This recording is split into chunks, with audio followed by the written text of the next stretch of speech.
Welcome to Policy on Demand's Week in Review. I'm Pat Brown. What would you tell clients are your takeaways from this week?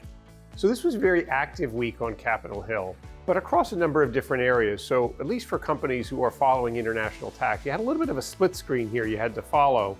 You had to follow developments in the Congress with respect to treaties, moving forward of the Chilean Tax Treaty, which is a really exciting and positive development that I know a lot of companies have been looking forward to. A lot of talk about a potential tax agreement with Taiwan, not a treaty, given the US government's one China policy, but a potential tax agreement with Taiwan. And then of course, a lot of conversation about the OECD's Pillar 2, and in particular, the Joint Committee on Taxation this week released revenue estimates of what would be the impact on the United States of Pillar 2 moving forward. And what those revenue estimates showed is that if much of the world adopts a system that aligns with Pillar 2, the impact on the United States from a revenue perspective would be negative.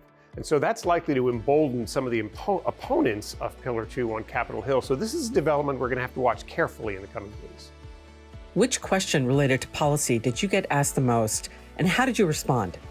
So the most common policy question I've been getting this week is some version of, we hear there is guidance coming from the OECD next month. What can we expect to see in that guidance? And there are things that we know, but there's a lot we don't know. What we know is that we're expecting significant guidance on Pillar 1. Pillar 1's not expected to move forward anytime soon, but we are expecting the release of some version of the text of a multilateral convention on Pillar 1, likely next month. So that's going to be a big development on Pillar 1. It'll be interesting to see what's in that. On Pillar 2, a lot of conversation about safe harbors. And of course, the question that we keep getting is, what is likely to be part of these safe harbors? There are rumors of a QDMTT safe harbor. What will that look like? What will the parameters be? As well as we're expecting other technical guidance to be released, but we just don't know what's in it yet. So we're just going to have to wait and see what the OECD comes out with next month. We know there will be guidance on both Pillar 1 and Pillar 2. We have a sense of what Pillar 1 will be, the multilateral convention.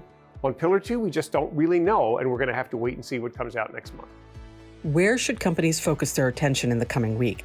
So let's watch in the week ahead how these Joint Committee revenue estimates might affect the debate, the ongoing debate around Pillar 2, particularly up on Capitol Hill.